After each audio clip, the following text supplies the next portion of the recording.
आलसी कुत्ता, चालाक बिल्ली और शेर की रोमांचक कहानी। बहुत समय पहले की बात है। एक बड़े जंगल में 3 जानवर रहते थे। एक आलसी कुत्ता भोंपू, एक चालाक बिल्ली झपकली और एक ताकतवर शेर सिंहराज।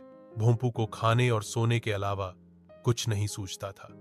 वह कहता, मेहनत करने से बेहतर है किसी और के भरोसे जीना। दूसरी ओर झपकली बहुत चतुर थी।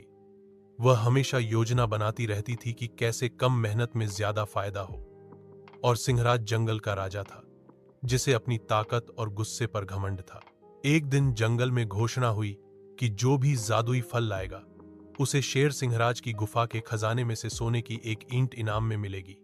वो फल गहरे जंगल में एक खतरनाक घाटी के पास उगता था, जहां बहुत से शिकारी जाल बिछाकर बैठे रहते थे। भोंपू ने सोचा, इतनी मेहनत कौन करे, क्यों न झपकली को भेज दूं और फल लाकर उससे छीन लूं।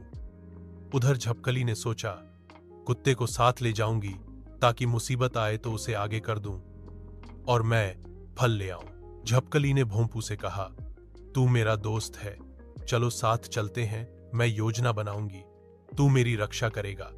भोंपू को सोना मिलने की बात सुनकर लालच आ गया और वह मान गया। दोनों निकल पड़े और मुश्किलों को पार करते हुए घाटी तक पहुंच गए।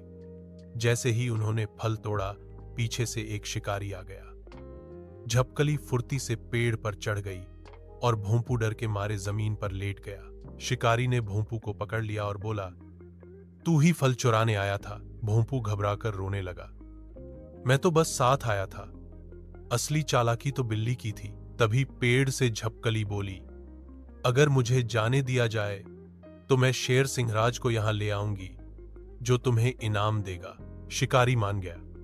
झपकली दौड़कर शेर के पास गई और कहा, आपका दुश्मन शिकारी घाटी में फल चुराकर आपके जंगल की बेइज्जती कर रहा है। सिंहराज गुस्से से दहाड़ा और वहां पहुंचकर शिकारी को भगा दिया। लेकिन शेर को समझ आ गया कि बिल्ली ने चालाकी दिखाई है और कुत्ता सिर्फ आलसी है। उसने कहा, इनाम तो तुम्हें मिलेगा, लेकिन मेहनत और ईमानदारी के बिना जंगल में इज्जत नहीं मिलती। शिक्षा, चालाकी अच्छी है, पर ईमानदारी और मेहनत के बिना सफलता अधूरी होती है।